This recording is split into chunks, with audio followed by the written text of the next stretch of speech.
because Canon moves very, very slow. How patient are we supposed to be? You know what's crazy? Canon has officially opened up their RF mount. Like, it took them too long to get here. Oh my goodness. There are 4 brand new Canon cameras. But you're not telling the whole truth. I'm leaving Canon forever. I think it has Komodo level impact. Whoa.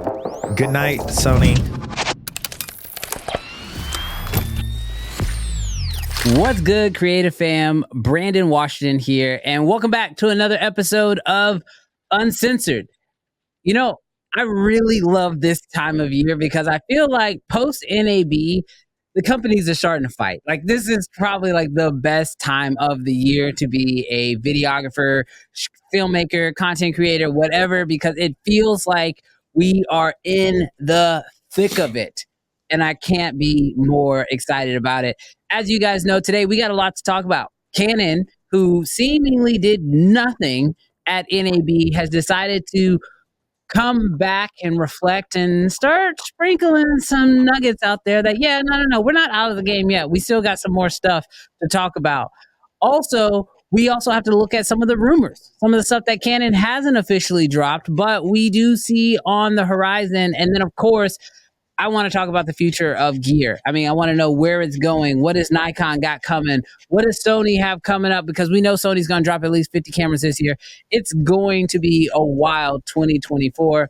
But I don't do this show by myself. I have my amazing co-host with me today, Mr. Jarrell Peak. What's up, everybody? Yo, you got to be happy. Super happy. Look, last week, I have never seen you so defensive to the chat. You were fighting on Canon's behalf. Goodness. The whole... All this Canon hate. I don't think we have Canon hate. I Canon think we hate. just have Canon reservations. Well, we're going to see in the chat because I just dropped a poll. Okay. And it's looking a little... What's the poll? The poll is, do the Canon rumors and news get you excited? Yes, no, I jumped ship a long time ago.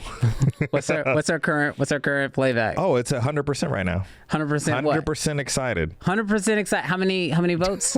I'm just kidding. It was 100% for like 1 second.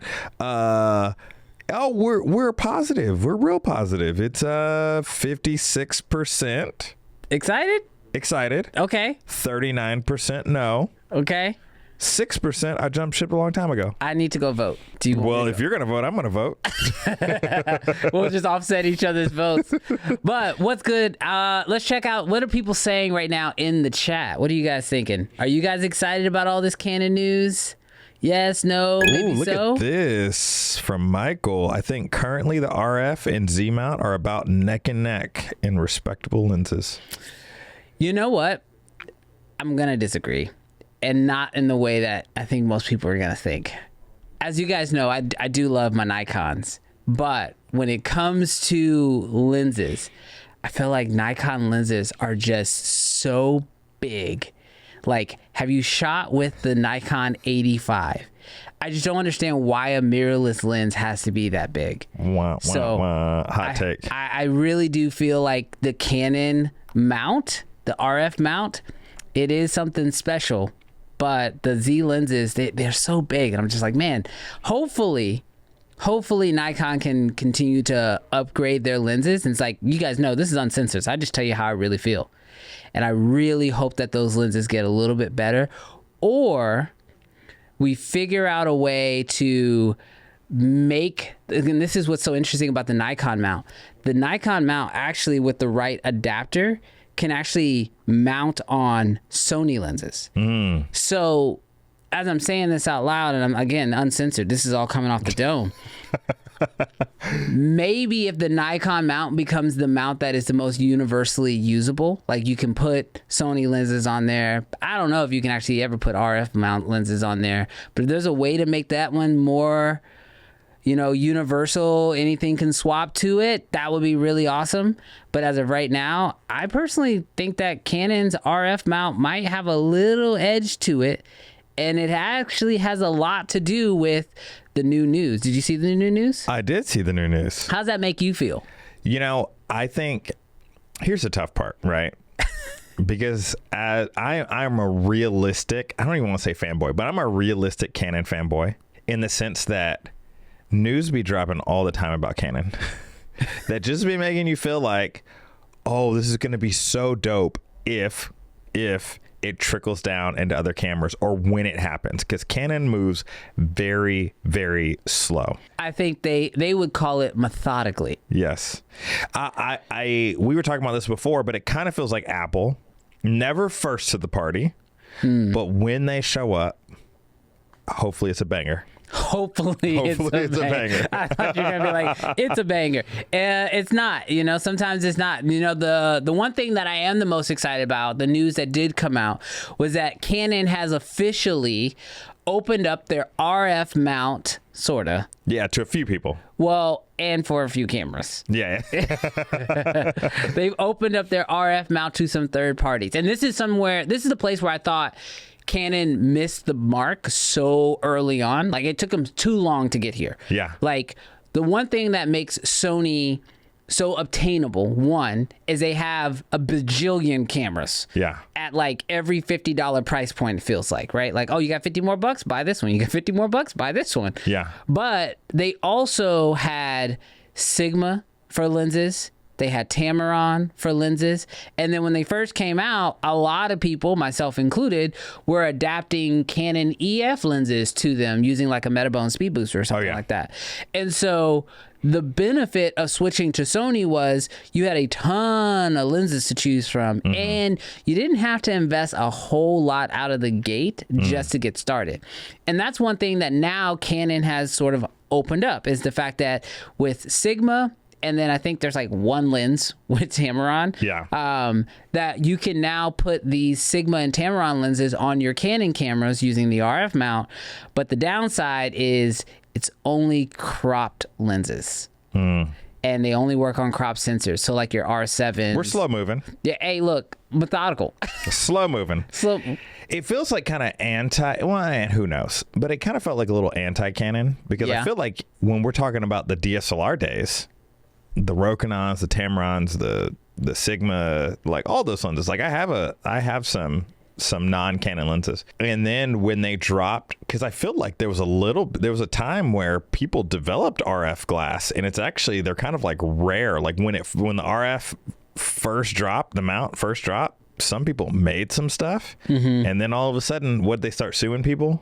I don't know if anything photography based came out, but I think it was mostly like a lot of cinema lenses had came out, which I thought that was really smart, because like the RF mount clearly was something that was a hit out of the gate. Yeah. Like, let's face it. Like, Red obviously adopted the RF mount onto their camera, which ultimately then got bought by Nikon, so they got to sort that out one way or another. I love this comment. What is it? It is definitely that. And Sony, because that makes me feel like Canon's superior. I'm just gonna throw that out there. It's not. Perception. I was gonna say, Apple's probably had better days right now, getting sued left and right, and let's not talk about Vision Pro. So we'll keep it pushing, but the truth is, I feel like with the RF mount, like obviously Canon put it on their C70, which was like their first cinema camera to have that. They obviously put on all their R cameras, the R5, R5C, R6, R7, and R8 now, even an R10 I think they have. So like we have the RF on those, and then obviously, like I said, Red has it. And so I think that by seeing it get adopted in the cinema world, like by a company like Red putting it on the original OG Komodo and then keeping it on the Raptor and then the X, a lot of cinema lens companies like your Irixes, a lot of your like Blazar even has a set, like they're mounting RF onto cinema lenses. But photography, I think, is where the pullback was, because Canon was like, no pin connections. You know what I mean? Like, you can't make a lens that works via autofocus and that, works within our technology, which was kind of a weird move. Now, granted, Canon has dropped amazing lenses. Like, and I can understand why they were like, let us get our stuff out first, because no one's made lenses like they've been making lenses. But at the same time, I think it slowed down adoption from other shooters. You know what's crazy? Like, in chat, don't roast me. Roast them. Don't roast me. Roast them. I feel like I understand where the photo video world, I understand the outrage, but I don't fully, like, I never fully grasped why people were so mad. Like, it felt like people were like, I'm leaving Canon forever. Like, they just did something personally to me. And I feel that. Like, I do get that by charging for the RF lenses what they charge, especially on the higher end, and not giving options for other lenses.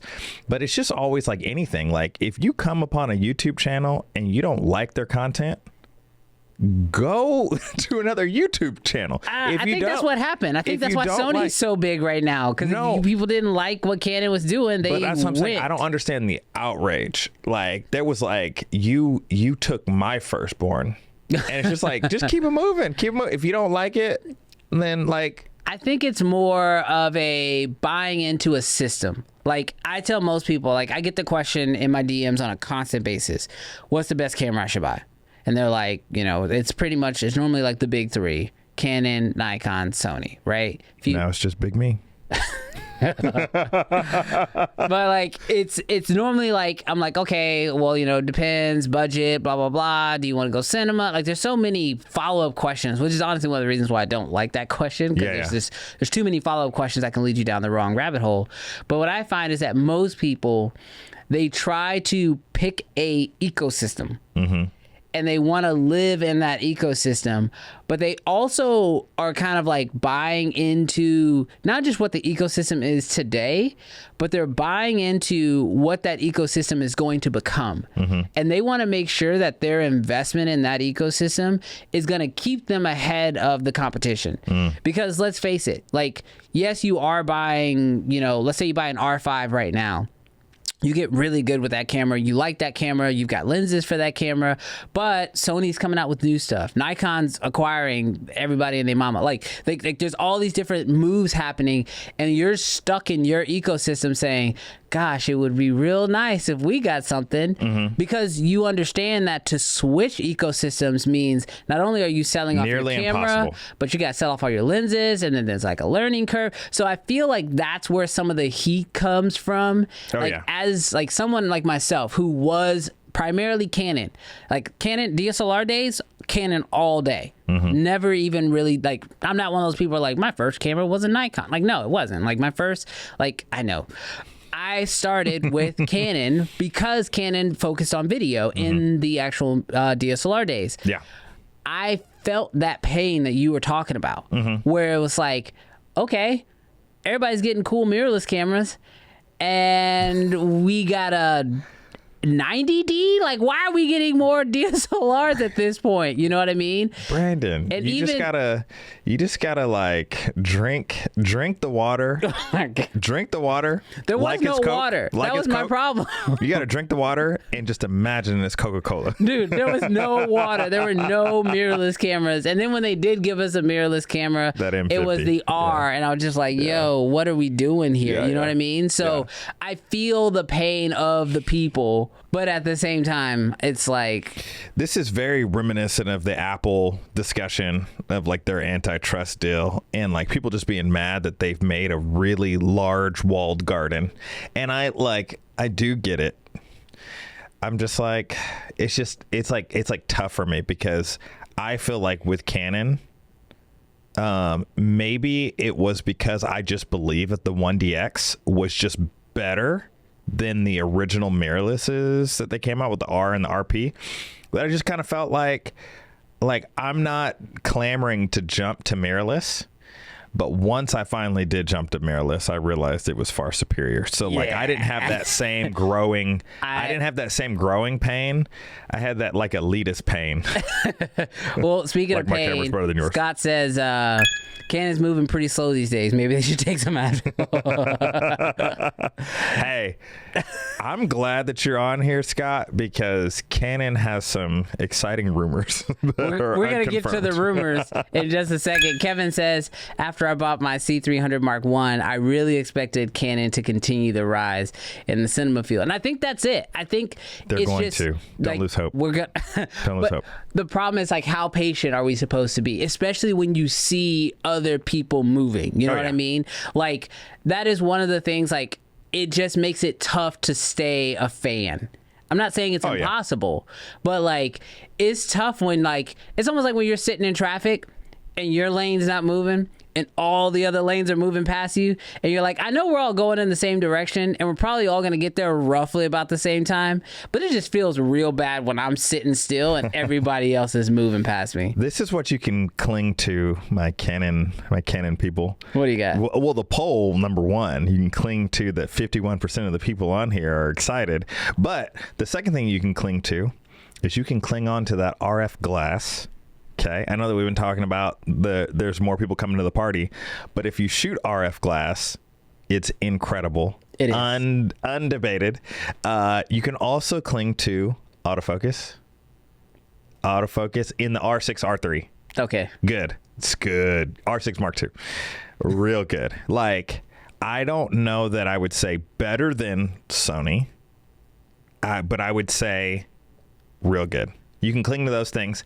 And the Canon cripple, where they cripple their lower cameras and then take features out of them, I feel like that's less now.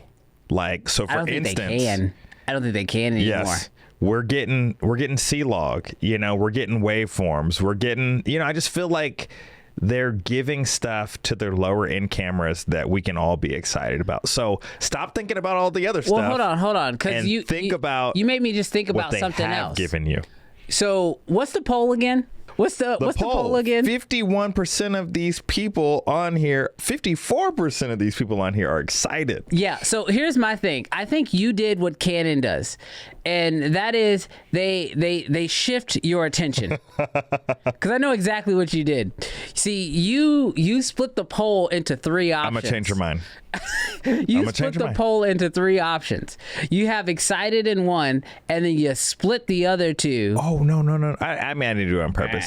But that's still less than the 50. Like, if it was like 30, 30, and 30, then we would be over. But like right now, we're at 54% yes. So that means we're the majority. No is 27%, and then 19%. I jumped ship a long time ago. I will say that even though I did technically jump ship a long time ago, I'm still excited. Mm-hmm. So I might click. I did jump ship a long time ago. No, actually, ironically, I actually still have some Canon cameras sitting around here. They're floating. Yeah. They're floating. So I'll tell you, because I think that you'll relate to me on this point. Recently, a lot of camera companies and whoever have released all of these features that they're cool, that they're amazing, that they're blah, blah, blah on a spec sheet. But when you get on a job, there's only a few things that are actually important to me, and I think also to you. And so for me, while Canon might not be busting down the doors on technology, do you have 4K? Are you shooting? Do you have a 23-976? Can I shoot it in log? And what does that color science look like? If I had to put it in 4 things that were important to me, those are the top 4 things. I don't care about no 6K. I don't care about no 8K. I don't care about no RAW, because I ain't got no place for RAW. I don't care about, if I was back in wedding days, I would care about ISO, but I'm not in wedding days anymore, so I'm lighting everything. Mm-hmm. So I don't need nothing higher than 800, unless you're I think we're getting running gun. No, I'm just saying, all of those things, what's the most, if you had to pick 4 things that are important to you in a camera, what are they? Ooh. So for me, it's codec, number 1. Mm-hmm. What codec am I shooting in? And the versatility of codec. Mm-hmm. That's something that screams to me in a camera. One of my favorite cameras I ever shot on was the 1DX Mark II, mm-hmm. but it shot in motion JPEG. Huge. Codec was ridiculous. ridiculous. Huge. And choked your computer out. And just impossible. Like impossible in storage in every way. So I learned then, okay, I need to pay attention to what codecs I'm getting. And personally, I like the raw codecs. You know, so if I have raw, internal raw, don't give me that external stuff. If it's external, it doesn't even count as far as I'm concerned, because I'm not running around with an Atomos every single day. I'm just not going to do it. It's another thing for me to forget to charge. So codecs is number one for me. Okay. Image quality and usability is huge. Yeah. So like, I don't want just like 8K for the sake of 8K. I really actually don't even care about 8K. Give me like 4.6K or 6K is good. Yeah. But don't give me no noisy footage mess. Like I don't want that mess noisy. You know what I mean? Like it's gotta be clean. And you're laughing because you know what I'm talking about. It's gotta be clean. Yeah. I'm gonna say that I need the ergonomics of the camera, the usability of the camera to be simplified. Okay. Because I want to be able to pick that thing up and go, right? And so whether that is like my Raptor or my Komodo touchscreen, super easy to navigate through, or Canons and Nikons, they now actually have like mappable programmable buttons in the front that allow you to switch back and forth between things. That's a big one for me. And then I think the last one has recently just become the most its versatility of the actual camera itself. I don't necessarily want, and this is just because of what I'm shooting. Yeah. I don't want a camera that can just do one thing really, really well. Like I'm not going to buy that camera. I'll rent that camera. Yeah. But give me a camera that's incredibly versatile, which is why I run to like the Komodo X, because it's a small package camera that can be a small package camera. I can also build it out and use it on a big set. Heck, I can even, I know this is dumb, but I could technically vlog with it, you know, if I wanted to just do like some YouTube stuff. It's got SDI out. I can live stream with it. I can do just about anything with that camera except take photos. And the same thing happens on my mirrorless side of cameras, is I want something that can do amazing photography and amazing video in one, like versatility. So if I had to break down those four things that I need, that's where they all sit, which puts a lot of cameras in that space. So then it just becomes which one is the best at those four things. Yeah. And so, like, I feel like to me, while there might be a lot of things that people are missing out on with Canon because of how slow they move, have they taken care of the basics? Because honestly, I'm not shooting 4K 120. Like, those days are gone. Well, they never happened for me because I had the 1DX. Dude, lose audio. Yeah, seriously. But like, I don't care about that. There's so many things that I'm just like, I just don't know if it's like innovations that other people are putting in their cameras. And like, I don't know if it's time for, actually, it's not time. We got to save that for the game. I'm going to ask the chat. I want to know, chat, everybody put one thing and we're going to go through it in the chat. What is the number one thing that is the most important to you that has to be in a camera, or else it's a deal breaker? A sensor. Don't send me no sensorless camera. This is uncensored, yo. Yeah. We only shoot with sensorless cameras. That's the next stage. Dude, I feel like that's so wise. Wait. What he just put up. That is the next deal. AI camera. Yeah. They just interpret what you see. There's no sensor. No prompt needed. It just I guess it would need a sensor for that. But yeah, just fully prompted out cameras. Oh, Scott, a raw codec. Dude, number one. I'm not too far off from you, Scott. I think I kind of agree with you. I like that. Peaking. Okay. The clients. Give me the clients. I love it. What's the next one? Easy menu. Well, there goes Nikon and Sony. He didn't say Canon. I didn't. Canon, their menus are starting to get clunky. They are. They're not terrible, but they're getting clunky. Especially the cinema ones. The cinema one is it's a little. There's a lot. You have to learn it. Yeah. You have to learn it. It's like the one you actually need to read the manual on. Usable then. I love how you said usable, all caps. Yes. Because not the purported 21 stops. Yeah. Don't give me a spec sheet dynamic range. Let me see what's the real deal. Oh, compatibility with industry standard accessories. You know, that's a big one. That's a good one. All right. Active cooling system. You know. Okay. So I got a question for you. So Did you buy the R5? If you get a dope camera, but it's like, you know, for me, overheating is one of those immediate, it's a turn off camera. I can't do it. Oh yeah. If it overheats or has bad battery, bad battery I can try to make work, but an overheating camera, yo, get out of my face. Especially if it's like shut me off for 1 hour. Well, even then, even if it's like I know like this happened with the R6 Mark 1 and definitely with the R5, where like the timer at the top, you just see it start counting down, like it's telling you like, hey, I'm about to overheat. Anxiety. Hey, I'm about to overheat. I can't even create it anymore because now I'm dealing with the anxiety. It's like, what's the next shot? I don't know, but we got to get it quick. Yeah. You know what I mean? Like I'm missing angles and stuff because I'm like, my camera's about to shut off on me. It's like a time bomb. I don't want that pressure on set.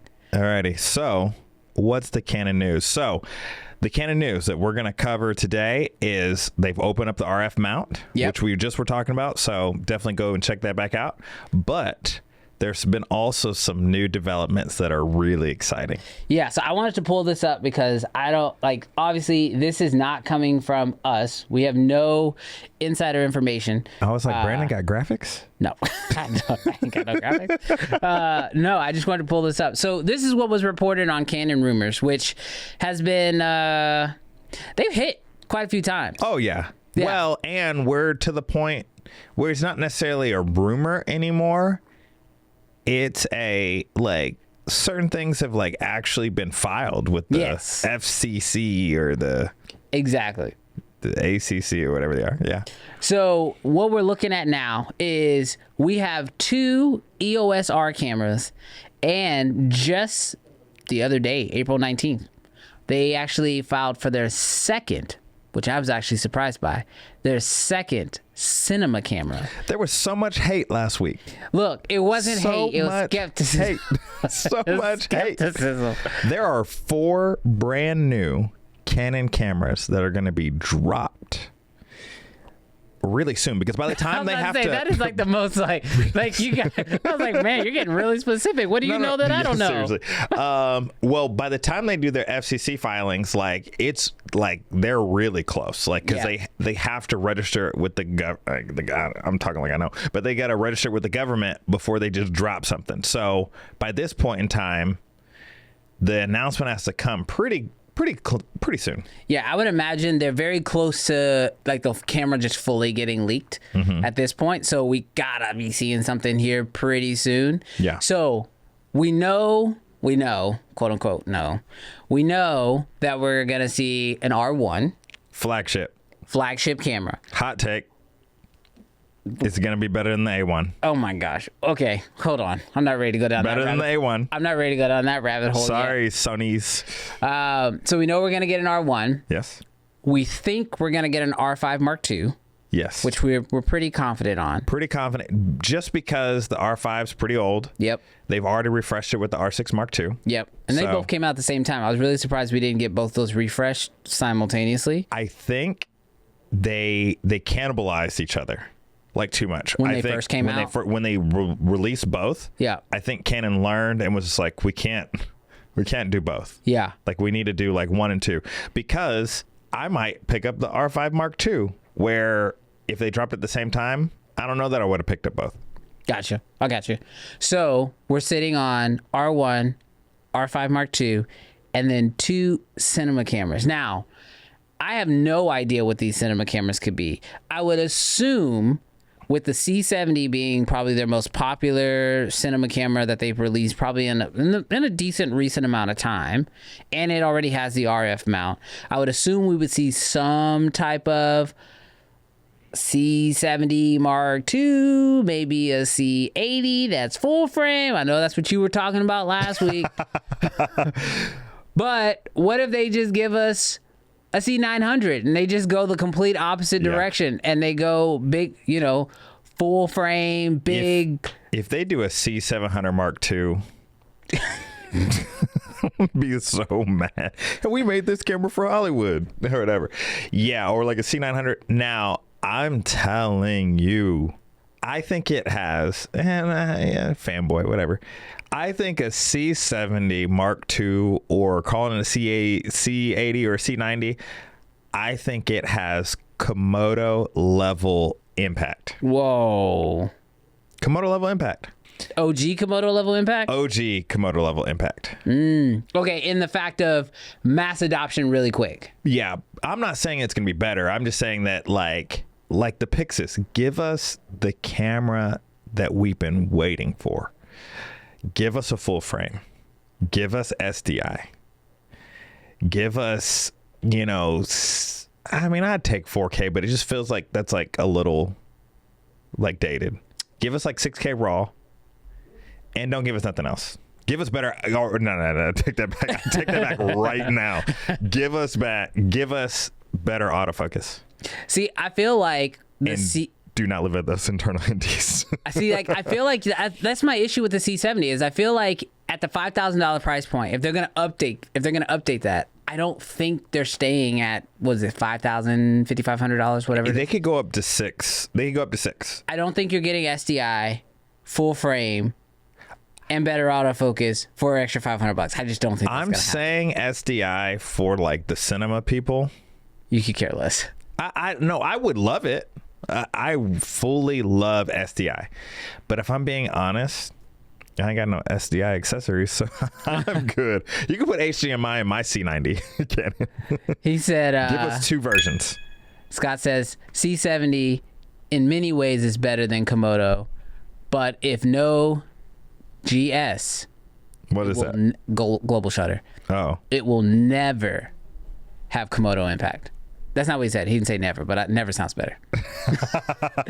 He's changing that man's words.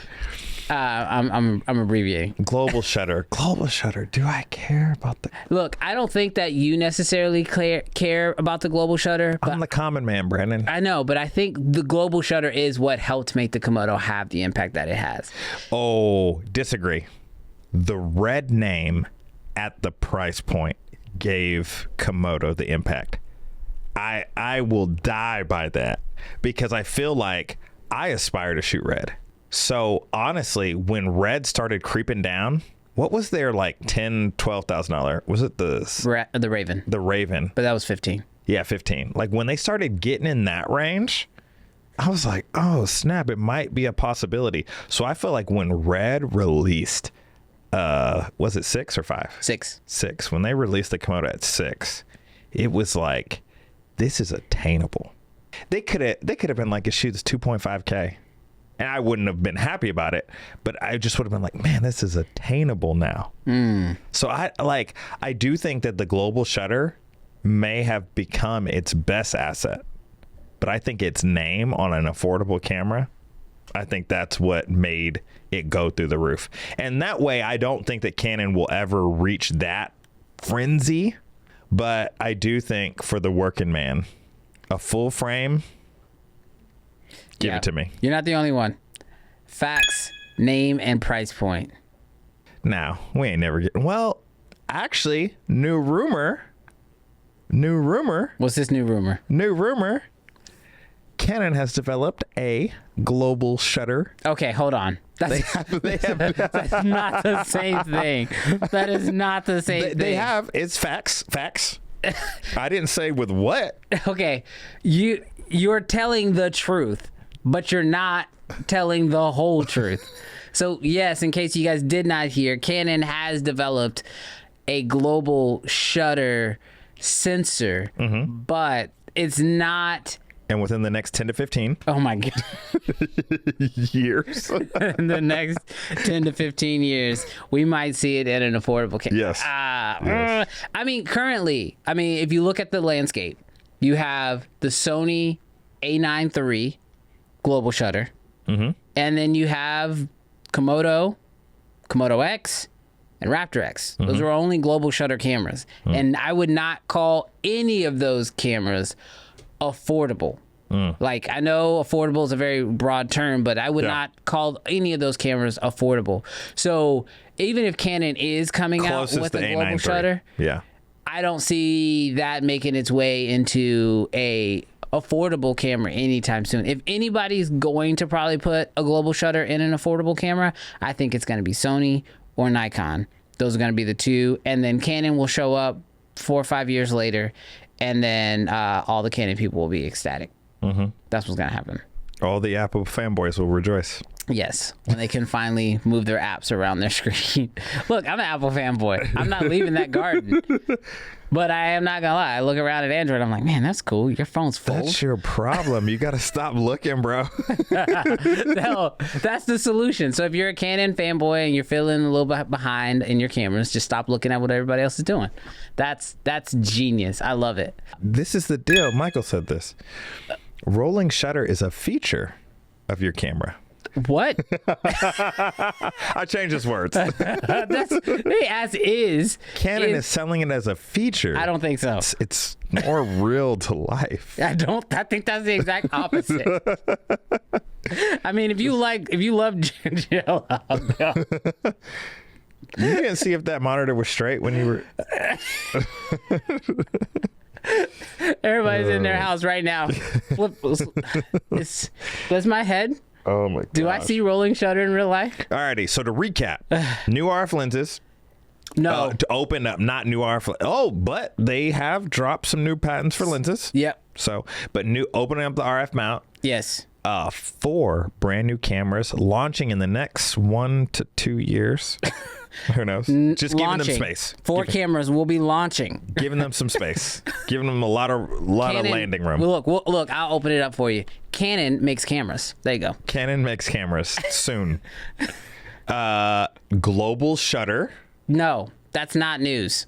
That is news. It's not news. They made it. You, Mr. Help the Common Man. That's never coming. You're not getting that. That's not for you. It's gonna come. They're putting it in industrial machines. Yes, this is true, but there was no chance of getting it if they didn't develop it. Okay.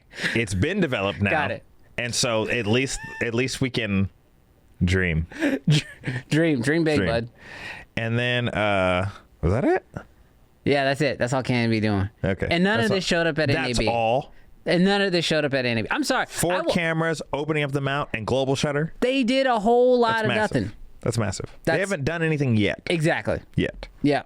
Just like they didn't do anything at NAB. But when that C70 Mark II drops, when that R5 Mark II drops, I don't. The R1, I don't. I mean, depending on the price, I don't care. Okay, so I have a question though. Would you rather get a C300 style camera? So big cinema camera. That's where where I feel like you're gonna get all your SDIs and everything that you were asking for. That's unrealistic to put into a C70. Or do you want a full frame R5C? Full frame R5C Mark II. Ooh. If they figured out the battery, they will put their foot on everyone's neck. One more caveat. I got to be able to switch between photo and video instantly. Yeah.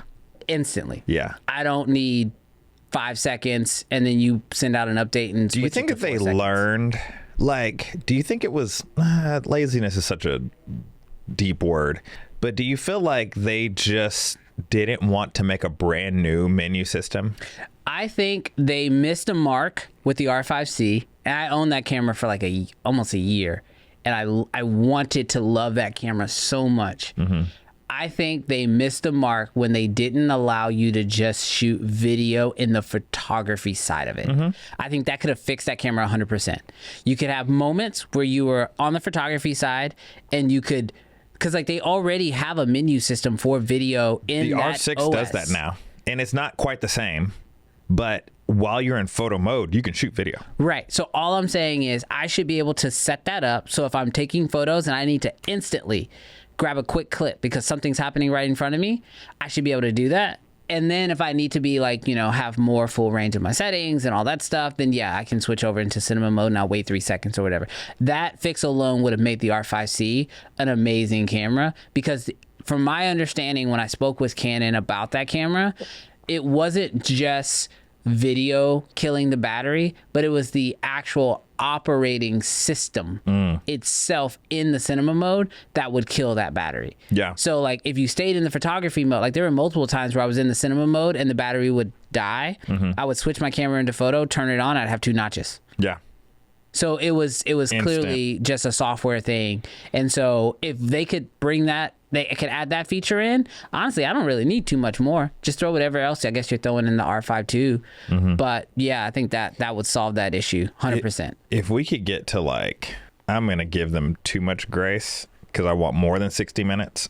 But if we could do 90 minutes battery, that might be too much to ask. Out of one little Canon battery? It might be too much. It might be too much. But if we can get 60 to 90 minutes of battery, we'll be sitting pretty. Maybe. Even if it came with the grip, I'd be happy. Because like I bought the grip. Yeah. And I went from like 20 minutes worth of battery to like 30 minutes of battery. Which does make sense because I had twice the battery. Yeah. But I still would go from 20 to 30. Yeah. If they could get up to that 60, I think it'd be good. Yeah, I genuinely feel like they're touting it as the first or the real hybrid. If they created a brand new menu system, oh my goodness, like a Black Magic menu system, it might be too much to ask. It might be too much, but that would be it. Like, good night, Sony. I don't know. I don't think Sony's going anywhere. I just don't. I think Canon's got a lot of fight to go. Oh, yeah. No, I would say, well, here's the tough part. Like you said, everyone that switched. I think that we're in I feel like now more than ever, all of these people are dropping insane cameras, but they're not moving the needle anymore. Like, people aren't like, oh my gosh, sell everything I have and go out and buy that camera. I just feel like right now there's a lot of cool cameras out, a lot of cool specs, but there isn't a whole lot of movement, it feels like. So let's end on this question. Have we, I feel like when it comes to smartphones, we're at peak smartphones. We're done. Like, there's not too much more crazy stuff you can throw in a phone. Are we at peak camera yet? Like, mirrorless camera. Are we at peak mirrorless camera? No, but it's because they haven't done the stuff that you really want. Give me, like the Hasselblad, give me internal SSD. Put that in a camera. Give me 2 terabytes. You want internal? Oh, that terrifies me. Not like exclusive, like it'd still take cards, but give me some internal. Like, I would love that. What's a feature that you would want that would like literally like get you up in the morning that maybe isn't available in a camera yet? That's not available at all? Not like global shutter. Like, obviously, that'd be cool, but like that's in some cameras. Or is there anything that you'd be like, oh, this would make me consider a buy? I mean, right now, I would say anything that could like, and they're doing it. It's just that they're not like fully doing it, but like an easy way to like the camera to cloud thing to me is really exciting. It's just not quite there yet. Yeah. Like proxies and like internet and like all that stuff. It's just not simple enough yet. But like, I don't want give me like okay, we're dreaming, right? I want a pad that's on my desk that when I walk in, I just put my camera on it and then it transfers the raw files off my camera to my NAS drive and it charges the camera. I don't want to deal with batteries ever again. I just want to walk. No batteries, no cables, no nothing. I don't want any of that stuff anymore. Give me a deal. Give me a table, and I just want to walk in a room. And look, screw it. I don't even want a table. I just want to walk in my office. Since we're dreaming, I want to walk in my office, and it realizes, oh, the camera's back, and it just sends the files, and it charges all the batteries without me having to take anything out of a battery. I already have that for you. You got that? The Apple Vision Pro. Oh my gosh! Get out of here! Get out of here! Why do we only have dual gain ISO? Why don't we have quad gain ISO? Like, I don't know. Give us noise reduction, flawless. Give us incredible noise reduction. I would never want to see noise again. At 800, at 6400, at 10,000, and at 50,000. Give it to me. Let's quickly, last status of the poll. Where we at? Oh, well, I'm only going to tell you if we're above 50.